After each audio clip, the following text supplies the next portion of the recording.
The bodies of 8 Red Crescent medics and other Palestinian rescue workers who came under fire from Israeli forces more than a week ago have been recovered from a mass grave in the sand in southern Gaza. The head of the UN Agency for Palestinian Refugees said their remains had been discarded in a shallow grave, describing their treatment as a profound violation of human dignity. Well, for more, we're joined now by Tommaso Della Longa. He is a spokesperson for the International Federation of the Red Cross and Red Crescent Societies. Tommaso, thanks so much for being with us on the programme. Obviously, it's been a very difficult few days for you and the associations that you represent. This incident that we're speaking about was the single most deadly attack on Red Cross, Red Crescent workers anywhere since 2017. What more do you know about what actually happened? There is still one person unaccounted for.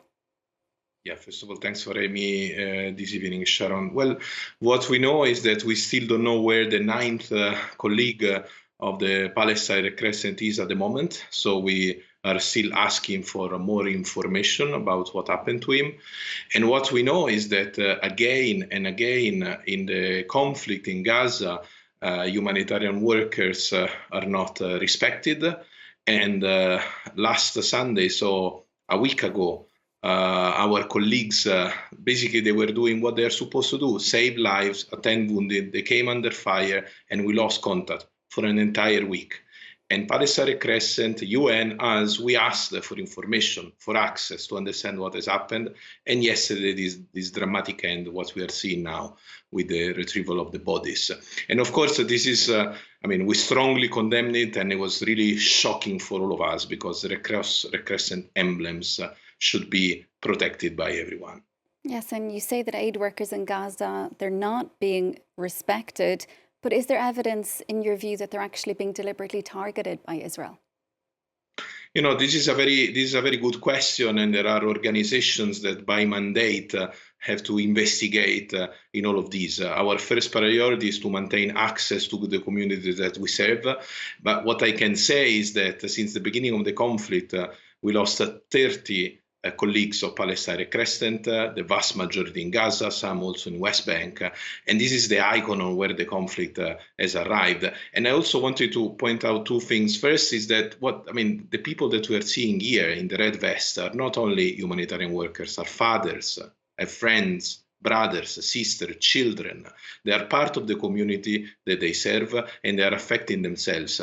And they should be respected and protected during a conflict, because even war has rules. And the second part that I want to highlight is that when you kill a humanitarian worker, when an ambulance is destroyed, it means that the entire communities are weakened and the entire communities will not get the support they need. And of course, this is unacceptable, even more in a situation like Gaza, that is absolutely catastrophic. And these people, of course, they're risking their lives to help people who are most in need in Gaza. 400 aid workers killed since the start of the war. How dangerous is it for people working on the ground inside the enclave?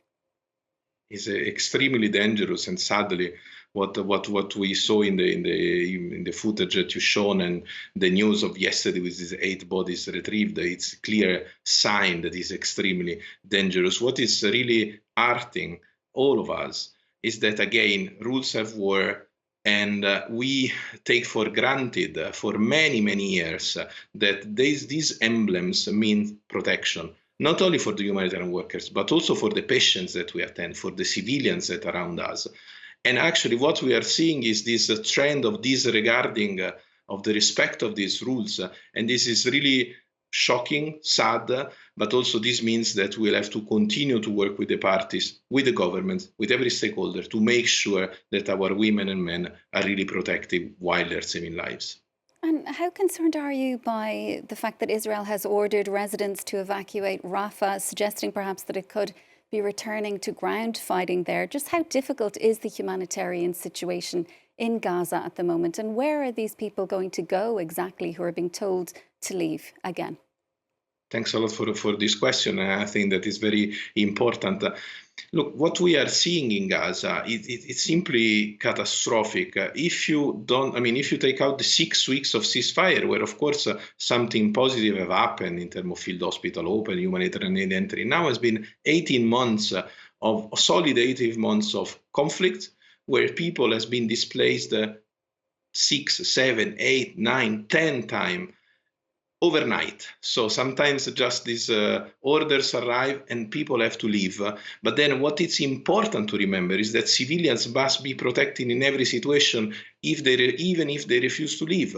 Civilians must be protected. And then now we are looking at the longest period since the beginning of the conflict without any entrance of humanitarian aid. So we are talking about difficulties with food, with water, with health. Just to give you an example, half of the ambulances of the Palestine Red Crescent are not anymore working.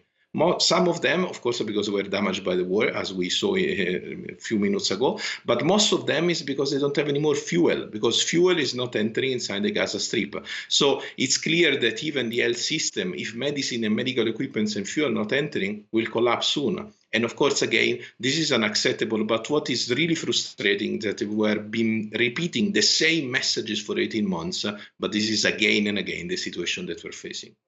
Tommaso, thanks so much for being with us on the programme. We'll have to leave it there for now. That is Tommaso Della Longa. He's spokesperson for the International Federation of the Red Cross and Red Crescent Societies. Thanks so much. Thank you very much.